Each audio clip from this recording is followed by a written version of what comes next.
अपने मुल्क में ईद मनाने आए, सियासत पर झगड़ा करके हवालात पहुंच गए। यार मैं तो बस ईद मनाने आया था, ये सियासत कहाँ से आ गई?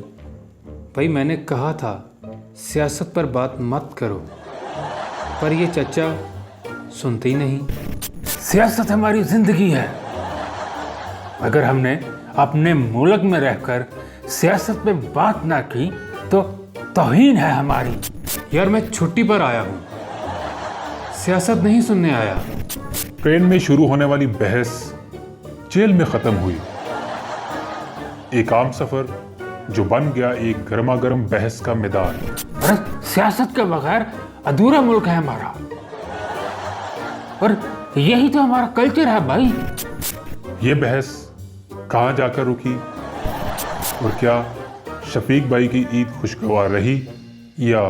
अगर आपके आसपास भी ऐसा सियासतदान चचा मौजूद है तो ये वीडियो ज़रूर देखें और संभल कर सफ़र करें।